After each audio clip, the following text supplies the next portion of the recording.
Hello दोस्तों, कैसे हैं आप सब। उम्मीद है सब बढ़िया होंगे, शानदार होंगे और लॉ का पेपर आपका बहुत बढ़िया गया होगा।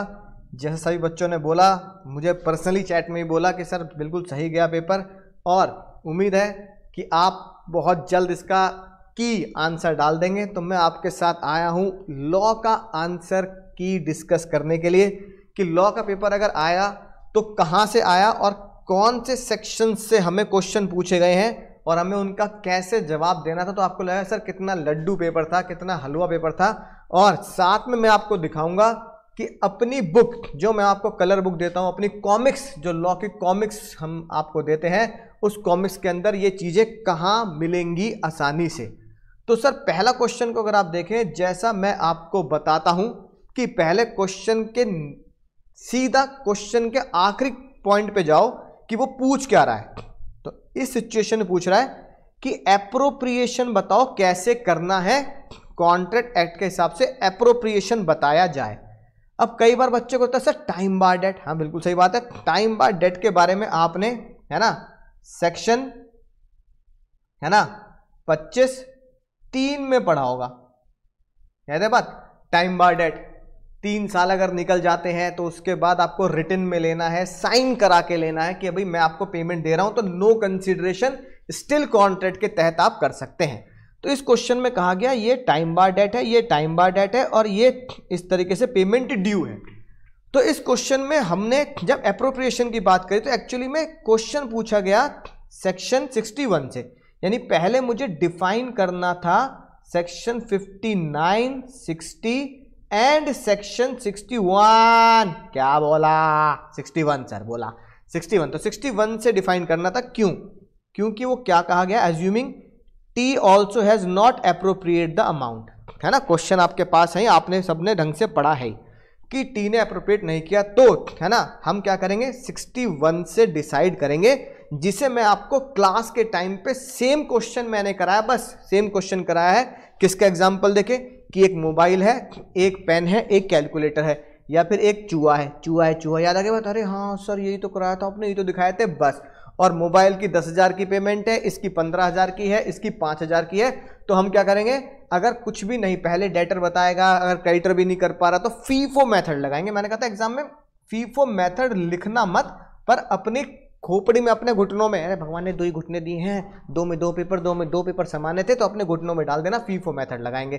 तो जब उसने हमें चेक दिया 12,500 का, तो जो पहले था उसी को क्या करेंगे, एडजस्ट करेंगे, है कि नहीं बात, राइट। तो पहले क्या था सर, पहले क्या था, फीफो मेथड, राइट। तो सर पहले डेट, और ही दादा डेट में मजे ले लिए, यहां जुलाई है, यहां अप्रैल है, तो पहले अप्रैल वाली में लगाएंगे, है ना, राइट। तो पहले फीफो मेथड में पहले इस पे अप्लाई करेंगे 12,500, फिर जो आया फिर वो 1 जुलाई वाले में अप्लाई करेंगे, है ना, राइट। तो हमारे इस तरीके से ये दोनों चेक पूरे हो जाते हैं, 12,500 के और 4,000 के, ठीक है। यहां पे आप एक अजम्पशन डाल सकते हैं, अजम्पशन डाल सकते हैं एज पर सेक्शन 25(3), जो हमारे टाइम बार डेट है।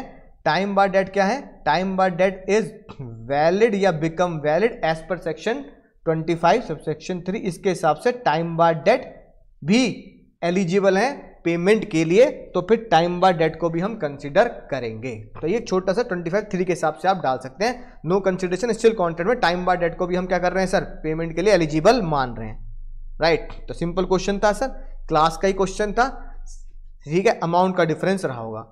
फिर ये सर बच्चों वाला क्वेश्चन, तुच्छ क्वेश्चन सर, लड्डू क्वेश्चन था सर इसमें क्या था सर, इसमें आपको बताना था कि एक गवर्नमेंट है, गवर्नमेंट, स्टेट गवर्नमेंट, यहां लिख देता हूं, चलो स्टेट गवर्नमेंट है, उसने होल्ड कर रखे हैं 48 लाख शेयर्स। कितने सर, 48 लाख शेयर्स होल्ड कर रहे हैं, किसके, वाई लिमिटेड के, याद आ गई बात।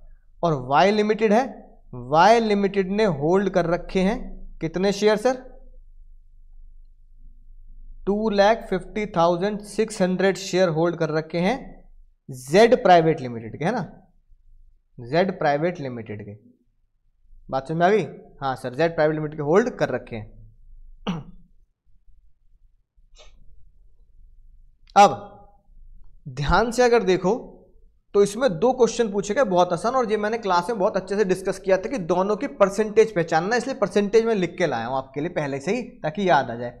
गवर्नमेंट कंपनी में कितने परसेंट की होल्डिंग देखते हैं? 51। होल्डिंग सब्सिडरी में सब्सिडरी कब बनती है? 50। तो अगर याद हो तुम्हें क्लास में, ये क्वेश्चन मैंने क्लास में डिस्कस किया था, क्लास में क्वेश्चन कराया, याद आई बात? क्या कराया?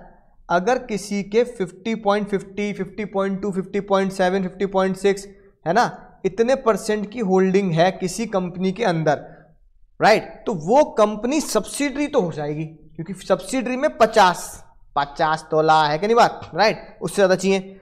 लेकिन गवर्नमेंट कंपनी के लिए, गवर्नमेंट कंपनी होने के लिए सरकार और राज्य सरकार या केंद्र सरकार, स्टेट या सेंट्रल कितने होने चाहिए? 51 या उससे ज्यादा। तो 50.6 पर या 50.7 पर, 50.5 पर आप होल्डिंग सब्सिडरी के कॉन्सेप्ट में तो आ सकते हैं, लेकिन बाबू किस पे नहीं आ सकते? गवर्नमेंट कंपनी के कॉन्सेप्ट पे नहीं आ सकते। अब अगर 48, अब इस पे ध्यान दो, अगर 48 लाख शेयर हैं तो कैलकुलेटर निकाल लेते हैं भाई। 48 लाख अगर शेयर होल्ड कर रखे हैं, है ना, कितने कर रखे हैं सर? 48 लाख। टोटल कितने? 95 लाख। कितने में से सर? 48 लाख।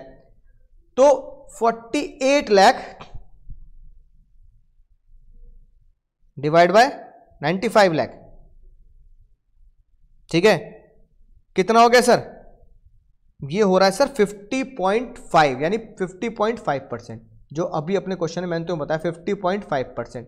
अब इतने परसेंट की paid up share capital hold कर रखी है गवर्नमेंट कंपनी ने एज पर सेक्शन 245, याद आ गई बात? तो पेड अप कैपिटल है 95 लाख शेयर्स, जिसमें से 48 लाख शेयर्स बैठते हैं 50.5। अब यानी कि सेंट्रल स्टेट गवर्नमेंट ने, अगर मैं यहां पे लिख दूं सीधा सीधा 48 लाख के नीचे, स्टेट गवर्नमेंट ने 50.5% होल्ड कर रखी है वाई लिमिटेड की। तो वाई लिमिटेड स्टेट गवर्नमेंट की सब्सिडरी तो है, लेकिन सरकारी कंपनी नहीं होगी, क्योंकि सरकारी कंपनी के लिए कितने होने चाहिए? 51%। अब वाई लिमिटेड बात करते हैं, यानी Y limited is subsidiary but not government. अब जेड और वाई और जेड का रिलेशन देख लेते हैं। जेड के पास टोटल कितने शेयर है भैया? जेड के पास शेयर कैपिटल है 5 लाख शेयर कैपिटल, ठीक है ना, और इसके पास कितनी है?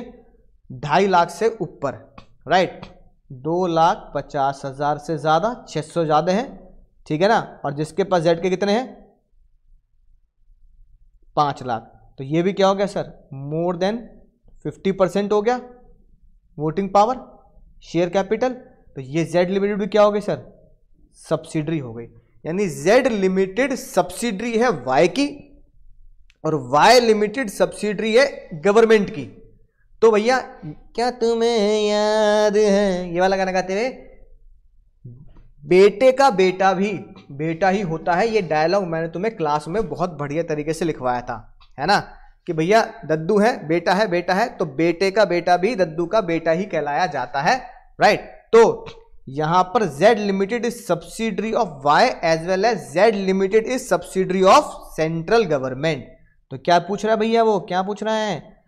Z private limited subsidiary of Y, तो आप क्या कहोगे? Yes sir, Z private limited subsidiary of Y as well as subsidiary of government under the provisional company. तो क्या बोलोगे? Yes, Z as well as subsidiary of government. Government की भी subsidiary मानी जाएगी, क्योंकि सब्सिडरी की सब्सिडरी भी सब्सिडरी होती है। Subsidiary of a subsidiary is also the subsidiary of main holding.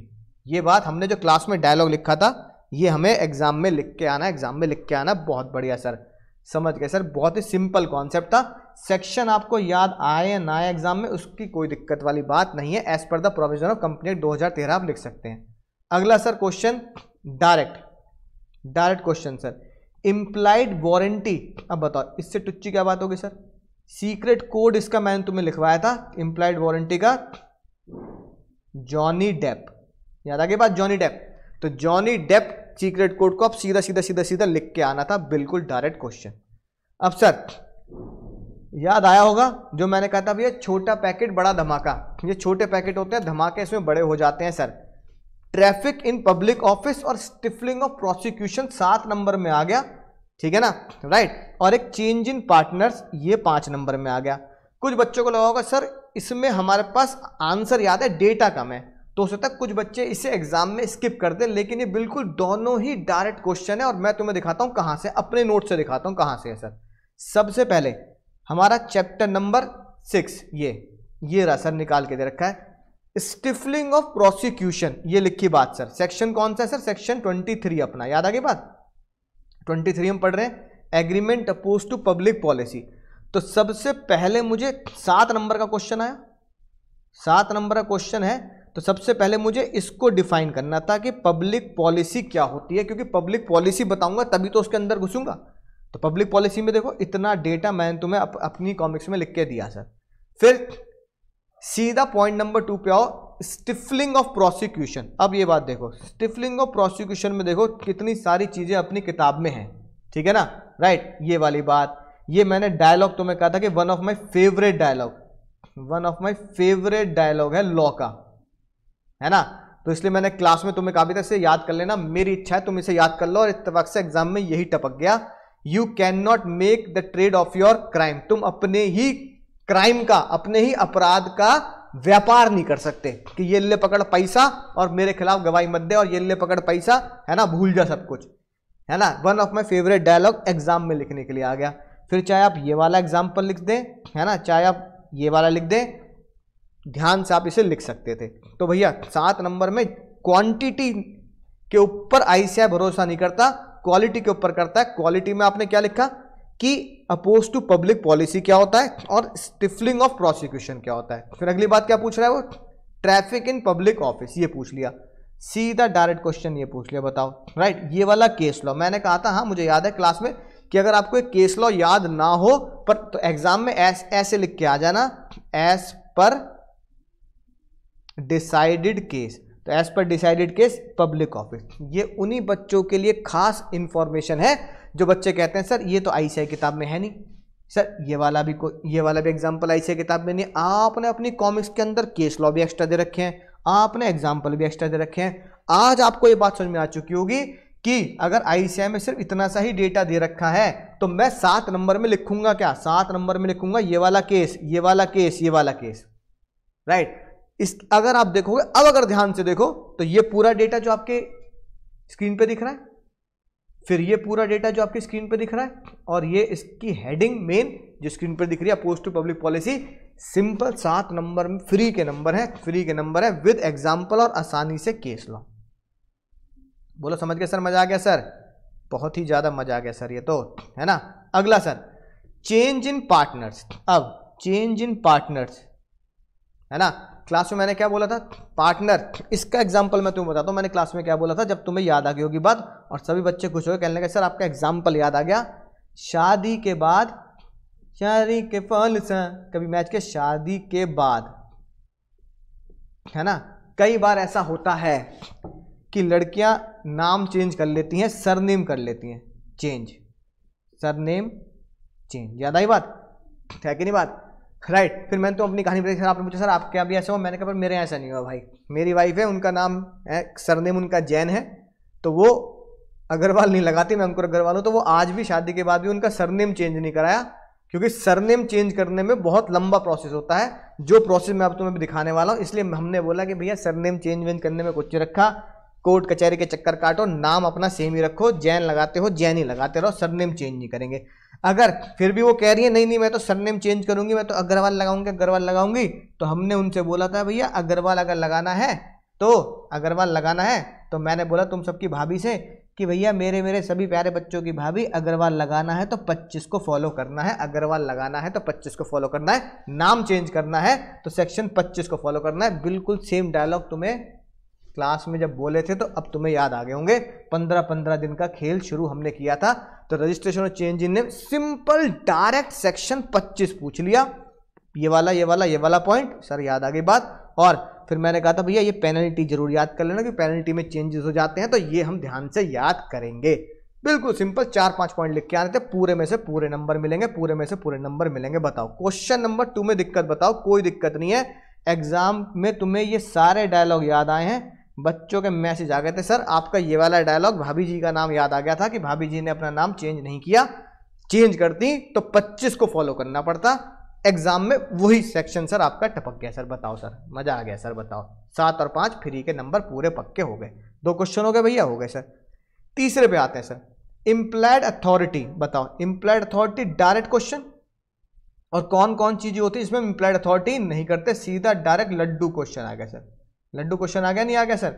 Section 19 है कि नहीं बात। और अपना फेवरेट सर, अब बताओ, मोबाइल को आगे पढ़ना ही नहीं है भाई, आगे पढ़ना ही नहीं है। Display, display one of my favourite, कि भैया डिस्प्ले किया है ना, राइट। तो invitation to offer, invitation to offer, याद आ गई बात। और हमारे इनविटेशन टू ऑफर के 3 महत्वपूर्ण केस, और मैंने तुम्हें क्लास में बोला था 3 जो केस होते हैं, इन तीनों केस में एक एक केस हर अटेम्प्ट में बदल बदल के आता है, हर अटेम्प्ट में बदल बदल के आता है। एक केस था pharmaceutical society of great Britain versus boot cash chemist, याद आई बात। एक था हार्वी वर्सेस फेसी, है ना, और एक हैरिस वर्सेस निकर्सन। 3 केस थे सर। ये हमारा था जब ऑक्शन में बुलाते हैं, Harris versus Harvey versus facie जब मेन्यू कार्ड या फिर, याद आई बात, बम्पर हॉल पेन वाला। और ये इनविटेशन टू ऑफर, ठीक है, बूट फार्मास्यूटिकल सोसाइटी वाला, बूट कैश केमिस्ट ये वाला। डिस्प्ले में जब आप करते हैं तो क्या करा जाता है सर, राइट। तो डिस्प्ले चीजों में सिर्फ इनविटेशन टू होता है। तो इनविटेशन टू ऑफर के बारे में लिखना था, क्या वो शॉपकीपर को स्यू कर पाएगा? नहीं नहीं, अभी नहीं, अभी नहीं भैया, ये वाली गाना गाते हुए शॉपकीपर को स्यू नहीं कर सकते, इनविटेशन टू ऑफर है सर। याद आ गई बात सर। फिर सर अगला क्वेश्चन सर, बिल्कुल आसान, बहुत आसानी से तुम्हें एक रट्टा लगवाया था फॉर्मूले का, याद आया होगा कि भैया सेक्शन 73 का फॉर्मूला रट लो, MP minus CP, MP minus CP। और मैंने कहा था MP मतलब मार्केट प्राइस, CP मतलब कॉस्ट प्राइस मत लिखाना एग्जाम में, CP का मतलब होता है कॉन्ट्रैक्ट प्राइस, कॉन्ट्रैक्ट प्राइस, ठीक है, याद आ गई बात। अरे भाई बिल्कुल सिंपल क्वेश्चन, पहले 900 के भाव से, 1000 के भाव से, 1100 के भाव से बुक किया। अब सभी के प्राइस क्या हो गए सर? 900 वाला 100 रुपए से बढ़ गया, 1000 वाला 1100 रुपए से बढ़ गया, और 1100 रुपए वाला 1200 रुपए तक पहुंच, यानी तीनों के प्राइस 100 रुपीज से अप हो गए, 100 रुपीज से अप हो गए। MP माइनस CP यानी 100 यानी हर एक शर्ट के है ना 100 रुपए पर शर्ट के हिसाब से आप सामने वाले से क्लेम कर सकते हैं, ब्रीच ऑफ कॉन्ट्रैक्ट की वजह से, ब्रीच ऑफ कॉन्ट्रैक्ट की वजह से, राइट। तो ये आपका राइट है, ब्रीच ऑफ कॉन्ट्रैक्ट की वजह से, ठीक है। बोलो बात समझ में आ गई। तो सिंपल क्वेश्चन सीधा लिख के आ जाएंगे, कैलकुलेशन के साथ आया, बहुत बढ़िया कैलकुलेट करके आएंगे सर। तीसरे सब बताओ सर, अब तक बताओ क्या दिक्कत? कोई दिक्कत नहीं, दिमाग को ठंडा रखना है, ठीक है, चिल है ना, चिलपिल खाने लेनी थी, टेंशन नहीं लेनी थी। एक क्वेश्चन चॉइस में छोड़ने के लिए भी था भाई। अब ये बता दो सर, इससे लड्डू क्वेश्चन मिलेगा सर? मैं दिखा देता हूं तुम्हें। राइट ऑफ अनपेड सेलर और कब वो अपना राइट लूज कर देगा, 6 मार्क्स का लेडू क्वेश्चन, लेडू सर दिखा देता हूं। ये देखो sir, sales of good act हुआ, unpaid seller, right of lien, याद आ गया बात, सेक्शन 47, ये रहा, क्लास में बताया था, right of unpaired seller, implied condition, implied warranty, इनमें से क्वेश्चन बनते हैं। अनपेड सेलर का राइट भी आ गया, इंप्लाइड कंडीशन वारंटी से इंप्लाइड वारंटी भी आ गई। अब क्या ICAI मुझसे पेपर थोड़ी बनवाएगा कि सर आप पेपर बनाओ और फिर अपने बच्चों को बता दो, ऐसा थोड़ी करेगा ICAI भैया। लेकिन हम एक अंदाजा और एस्टिमेशन लगा सकते हैं कि किस टॉपिक से क्वेश्चन बनता है। तो अपने दिल पे हाथ रख के कसम खा लो, है ना, कि क्या मैंने तुम्हें कहा नहीं था, ये एक्सपेक्टेड कि ये सबसे इंपॉर्टेंट टॉपिक है सेल्स ऑफ गुड एक्ट का, और इंप्लाइड कंडीशन और इंप्लाइड वारंटी सबसे टॉपिक है। इंप्लाइड वारंटी आ गया डायरेक्ट, अब ये राइट ऑफ लियन डायरेक्ट आ गया नहीं आ गया? और ये रहा सर सेक्शन 49, कब राइट ऑफ लियन लूज हो जाएगा। तो ये आराम से 4 पॉइंट लिख दिया, राइट ऑफ लियन लूज हो गया, और ये आराम से कोई भी 2 एग्जाम्पल लिख दिया। डायरेक्ट 6 में से 5 तो मिलेंगे भाई, 5 तो मिलेंगे। सेक्शन 47 और 49 लिखना था। डायरेक्ट हो गया सर, मजा आ गया गुरुजी, मजा आ गया। अरे गुरुजी मजा आ गया है ना। हाँ, ये क्वेश्चन थोड़ा सा ट्रिकी लगा होगा, तो मुझे लगता है कि अगर एग्जाम में कोई किसी बच्चे ने क्वेश्चन छोड़ा होगा तो हो सकता है ये वाला क्वेश्चन नंबर 4 छोड़ दिया हो। लेकिन जिस बच्चे ने मुझे ये क्वेश्चन पेपर भेजा एग्जाम होते ही, एग्जाम खत्म होने के बाद, उसने इस पे राइट लगा रखा है, वो करके आया होगा। इतना मुश्किल भी नहीं है ना, राइट। अगर ध्यान से देखें तो सबसे पहले देखोगे सेक्शन 4 सबसेक्शन 1 में अगर हम क्या करते हैं, पार्टनरशिप की डेफिनेशन पढ़ते हैं, तो पार्टनरशिप की डेफिनेशन से पढ़ के हमें यह बताना है कि क्या यह पार्टनरशिप बनेगी नहीं बनेगी। अब वो कह रहा है कि अगर इसका कुछ सॉल्यूशन हो सकता है आईसीआई अलग भी दे दे, है ना, लेकिन हम अगर जेन्युइनली बात करें तो प्रॉफिट बांटेंगे इक्वली, लॉस नहीं बांटेंगे। लॉस अकेला ही एक्स झेलेगा। तो पार्टनरशिप के केस में तो हम क्या बोलते हैं, एग्रीमेंट बिटवीन द 2 और मोर पर्सन, है ना, agree to share the profit carried on by all और any one of them acting for all, जो हम बोलते हैं profit include the loss also. Cake कटेगा सब में बटेगा, लॉस ऑल्सो।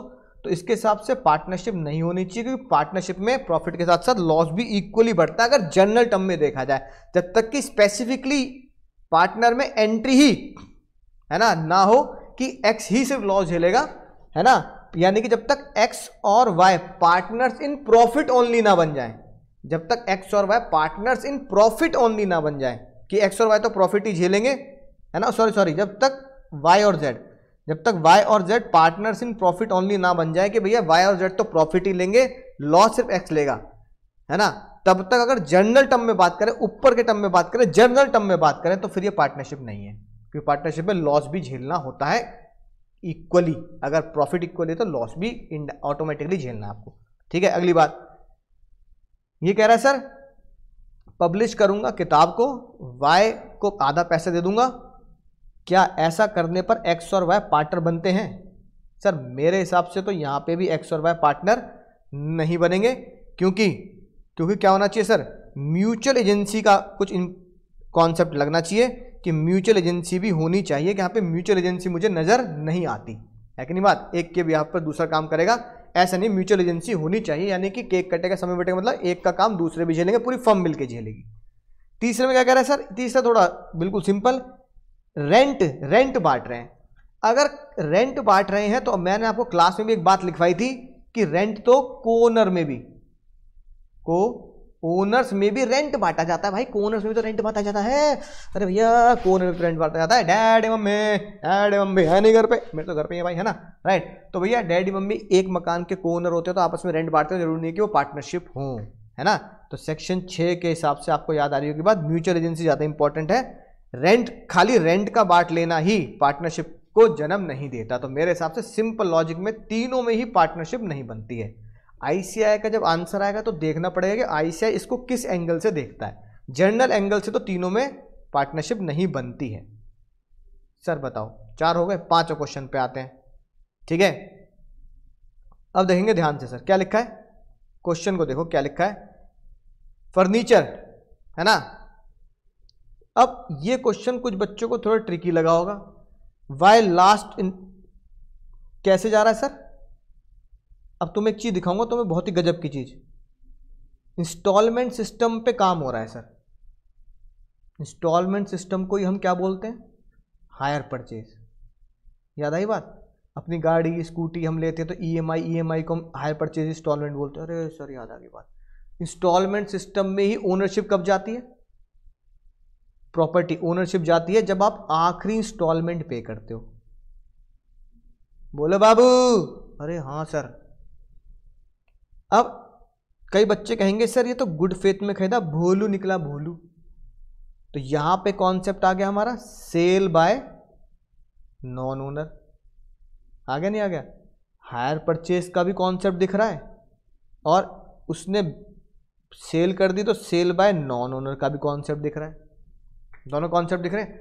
अब तुम्हें गजब की चीज दिखाता हूं कि तुम्हें अब बात समझ में आएगी क्यों मैं अपने नोट्स में तुम्हें एक्स्ट्रा नॉलेज, एक्स्ट्रा केसेस देता हूं, एक्स्ट्रा केस लॉ समझाता हूं, ताकि एग्जाम में आईसीआई की किताब से बाहर भी अगर आ जाए तो वो अपने नोट से बाहर नहीं जाएंगे। है ही तुम्हारे पास ये नोट्स भी है, किताब भी है कि नहीं बात। सेल बाय नॉन ओनर वाला कॉन्सेप्ट आ गया, 27, 28, 29, 30, 31, ये पढ़ो। अब तो ये पढ़ना ना, होश में पढ़ लो, ये होश में। सेक्शन 30 सब सेक्शन 2, मैंने ये बोला चलो ठीक है आप सेक्शन याद मत करना, चलो क्योंकि बहुत सारे लगातार हो रहे हैं सेक्शन, मेन मेन याद कर लेना, है ना। तो 30 और 2 की अगर बात करें तो ये सेक्शन क्या होगा सर, क्या होगा सेक्शन, इसका ये एग्जाम्पल पढ़ के देखो। ए ने मारुति कार ले ली इंस्टॉलमेंट ऑफ 7,000 पर मंथ, ठीक है, आफ्टर पेइंग फ्यू इंस्टॉलमेंट, उसने भी तो 2-3 इंस्टॉलमेंट की जगह 1 या 2 पी थी, आखिरी इंस्टॉलमेंट पे नहीं की थी। ए ने अपनी कार किसको बेच दी सर, सी को बेच दी। तो मारुति लिमिटेड क्या रिकवर कर सकती है sir, Maruti limited can recover the car from C since A had neither bought the car, क्योंकि इंस्टॉलमेंट सिस्टम में आखिरी इंस्टॉलमेंट पर ओनरशिप जाती है। तो ए ने एक तो कार खरीदी नहीं, ना ही उसने अभी तक ये बोला कि मैं बिल्कुल एग्रीमेंट टू बाय करता हूं, तो उसने सिर्फ ऑप्शन लिया है कि आखिरी इंस्टॉलमेंट पर मुझे दे देना, लेकिन मैं अभी खरीद नहीं रहा, अभी मैं इंस्टॉलमेंट के पूरे होने पर ओनरशिप मुझे देना। अब यहां पर आखिरी इंस्टॉलमेंट से पहले, पे करने से पहले आगे सब बायर को बेच दी। अब ये क्वेश्चन पढ़ना, डिट्टो नहीं है भाई, भाई क्या क्वेश्चन सेम नहीं दिख रहा तुम्हें। आखिरी इंस्टॉलमेंट से पहले उसने ये कार सोल्ड कर दी जेड को, है ना। तो बताओ, एक्स ने केस कर दिया जेड के ऊपर कि मुझे अपना फर्नीचर चाहिए, तो क्या वो रिकवर कर सकता है, बिल्कुल रिकवर कर सकता है। अपनी बुक का क्वेश्चन है, बस यहां फर्नीचर लिखा है और अपनी किताब में फर्नीचर की जगह यहां पर कार लिखा है। यहां पर क्या लिखा है सर, कार, बस प्रोडक्ट का फर्क है। वहां 3-4 इंस्टॉलमेंट है, यहां पे 24 इंस्टॉलमेंट है, लेकिन कॉन्सेप्ट देखोगे तो सेम है। अब बताओ अपनी बुक से है कि नहीं, केस स्टडी सीधा अपनी बुक से पूछी गई, सेक्शन भी याद ना हो तो सीधा आप लिख सकते हो कि इस तरीके से अगर होगा तो सेल बाय नॉन ओनर होते हुए भी वैलिड, नॉन ओनर ने सेल किए तो यहां पे सेल वैलिड नहीं है, क्योंकि हायर परचेज में सेल वैलिड नहीं मानी जाती, है ना, राइट। तो अपनी बुक का एग्जाम्पल क्वेश्चन बन के आ गया सर, सिंपल क्वेश्चन। अगला सर, टमाटो केचप। सर टमाटर पहले बहुत महंगे हो गए, इसलिए आईसीआई ने बोला हम भी महंगे कर देते हैं क्वेश्चन में भी, तो कुछ दिनों पहले टमाटर महंगे थे भाई। अब ये देखो सिंपल सी बात सर, इससे क्या क्वेश्चन है, बिल्कुल आसान नहीं है सर। आपने कहा 1000 केजी टमाटर 15 तारीख को डिलीवर करेंगे, यानी कि 1000 किलो टमाटर 15 जुलाई को डिलीवर होने, 1 टाइम डिलीवरी है। लेकिन भैया टमाटर महंगे हो गए तो क्या हुआ सर, 700 किलो टमाटर डिलीवर किए, बाकी उसने मना कर दिया, है ना। यहां टमाटर लिखे हैं, क्लास में क्या पढ़ाया था, क्लास में बस समोसे पढ़ाए थे, समोसे। अब टमाटर और समोसे में रिप्लेसमेंट होगा तो अब क्या ऐसे अपनी क्लास पढ़ के क्वेश्चन थोड़ी बनाएगा। ये रहा रॉन्ग क्वांटिटी, आईसीआई ने टमाटर लिख दिए, मैंने क्लास में समोसे का एग्जांपल लिया था कि तुमने 20 मंगाए 15 ले आया, तो क्या करोगे, क्या करोगे, हवन नहीं करेंगे, क्या करेंगे, लेस क्वांटिटी कॉन्सेप्ट आ गया, क्या करोगे भाई, या तो एक्सेप्ट कर लो, और एक्सेप्ट कर लिया तो पे करना पड़ेगा, वरना सारे के सारे रिजेक्ट मार देना। तुमने क्या किया इस क्वेश्चन में, तुमने क्या किया, section 37 wrong quantity, simple question है, क्या किया तुमने 700 टमाटर क्या कर लिए, एक्सेप्ट कर लिए भाई, B accept 700 KG of tomato. तो बी रिफ्यूज करना है, पे करने के लिए नहीं दूंगा, क्यों नहीं देगा भाई, क्यों नहीं देगा, 2 नंबर का टुच्चा क्वेश्चन क्यों नहीं देगा, देगा, सेक्शन 37 के हिसाब से पैसा देना पड़ेगा बाबू, पैसा देना पड़ेगा, है ना। और ये सर बच्चों वाला क्वेश्चन, सर क्लास 11 से पढ़ते आ रहे हैं, क्लास 11 मतलब आईसीआई ने इतना लेवल गिरा दिया कि क्लास 11 तक क्वेश्चन फाउंडेशन में पूछ रहे हैं, वो भी 6 नंबर में, काइंड्स ऑफ शेयर कैपिटल है। अकाउंट्स वाले भैया किसी दिन पंखे पे न लटक जाएं कि ये क्या लेवल हो गया आईसीआई का, ठीक है। ऑथराइज कैपिटल, पेड अप, है ना, ये याद है तुम्हें, paid up capital, authorised capital, ये सब बातें, ये जो काइंड्स ऑफ शेयर कैपिटल हैं, ठीक है, इसको एक्सप्लेन करना था बहुत सिंपल। आईसीआई की, हालांकि बुक से बाहर नहीं, आईसीआई की बुक में ये paid up capital, types of capital दे रखी है। डायरेक्ट क्वेश्चन सर खामोशी का मतलब फ्रॉड होता है या नहीं होता? क्या तुम्हें याद है? याद आ गया भाई? याद आ गया भाई? खतरनाक डेड बनाया था, mere silence amounts to fraud. खामोशी का मतलब अपनी कॉमिक्स में हिंदी में लिख के दे रखा है, खतरा बना रखा है कि एग्जाम में पूछा जाता है, राइट। वॉर्ड्स वर्सेस हॉब, और मैंने कहा था इसे तो भैया याद कर लेना, GKPL कर लेना, अगर डायरेक्ट क्वेश्चन नहीं आएगा तो केस स्टडी बन के आ जाएगी इसकी। आईसीआई की बुक में हो ना हो, अपनी कॉमिक में है तो याद कर लेना, हैंड्स वर्सेस स्टीफसन। फिर इसके एक्सेप्शन थे कि खामोशी का मतलब फ्रॉड नहीं होता। किस किस केस में फ्रॉड होता है? फिड्यूशियरी रिलेशनशिप, इंश्योरेंस, शादी और फैमिली सेटलमेंट। 6 नंबर का डायरेक्ट आसान क्वेश्चन ये आ गया सर। डिसोल्यूशन के बाद अकाउंट्स कैसे सेटल किए जाते हैं, है ना। सिंपल सेक्शन 45, 46, 47 से ये क्वेश्चन है। और MTK प्राइवेट लिमिटेड का दर्जा पूछ रहे हैं कि वो किस कैटेगरी में है। तो सिंपल सी बात याद है तुम भैया, क्या लिखवाया था मैंने? क्या था? उन्होंने अपना बिजनेस स्टार्ट नहीं किया। अगर बिजनेस स्टार्ट नहीं किया है अभी तक, अभी स्टार्ट करेंगे पर रजिस्टर्ड हो गए हैं, तो ये क्या थे सर हमारे? क्या थे सर हमारे? Dormant company. क्या था सर? डोरमेंट कंपनी का कॉन्सेप्ट था। डोरमेंट कंपनी का कॉन्सेप्ट था कि भैया अभी अभी, है ना, राइट, बिजनेस शुरू नहीं किया, बिजनेस का नाम रख लिया। बालक हुआ नहीं है अभी, लेकिन नाम पहले सोच लिया हमने बालक का। हाँ सर, याद आ गई बात कि बच्चा होगा तो ये नाम रखेंगे, है ना, राइट। तो ऐसे बिजनेस का नाम पहले रख के रजिस्टर्ड कर लिया कि बिजनेस शुरू होगा तो इस नाम से कर लेंगे, रजिस्ट्रेशन करा दिया। सिंपल 3 नंबर का क्वेश्चन था। 6 अब बता दो। अब तुम्हारे सामने 6 के 6 क्वेश्चन है जो आईसीआई ने पूछे। तो मुझे लगता है कि ऐसा कोई क्वेश्चन नहीं है जो तुम्हें नहीं आता और अपनी किताब से बाहर रहो। सारा किताब से है, केस स्टडी अपनी किताब में से, या जो मैंने क्लास में हैंड रिटन नोट्स कराए उसमें से केस स्टडी बनी है।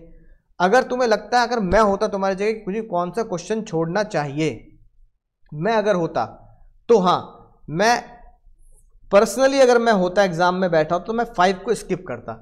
क्योंकि एक तो ये थोड़ा तुम्हें दिमाग लगाना पड़ेगा कि सर हायर परचेज के साथ साथ सेल बाय नॉन ओनर में अब एग्जाम्पल बिल्कुल एग्जैक्ट आ गया, तो पता नहीं तुम्हें याद हुआ होगा या नहीं हुआ होगा। तो मैं इसे स्किप कर देता क्योंकि इसमें थोड़े बहुत डेटा की कमी होगी लिखने के लिए मेरे पास, है ना।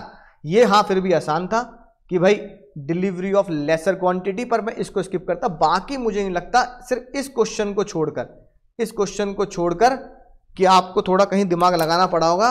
उम्मीद है बात समझ में आ गई होगी, पूरा पेपर समझ में आ गया होगा, कहाँ से आया, क्या पूछा गया और किस तरीके से पूछा गया है। डायरेक्ट क्वेश्चन केस स्टडी अपनी ही बुक में से, अपनी कॉमिक्स में से और अपनी एग्जाम्पल और केस स्टडी में से। तो उम्मीद है मजा आया होगा पढ़ के और देखकर कि हाँ सर पेपर तो आसान ही था, राइट। बस हमें थोड़ा सा ये समझना था एग्जाम फियर को ओवरकम करके किस तरीके से हमें अप्रोच करना है। तो चलिए मिलेंगे अगले वीडियो में, तब तक पढ़ते रहें, सीखते रहें, आगे बढ़ते रहें।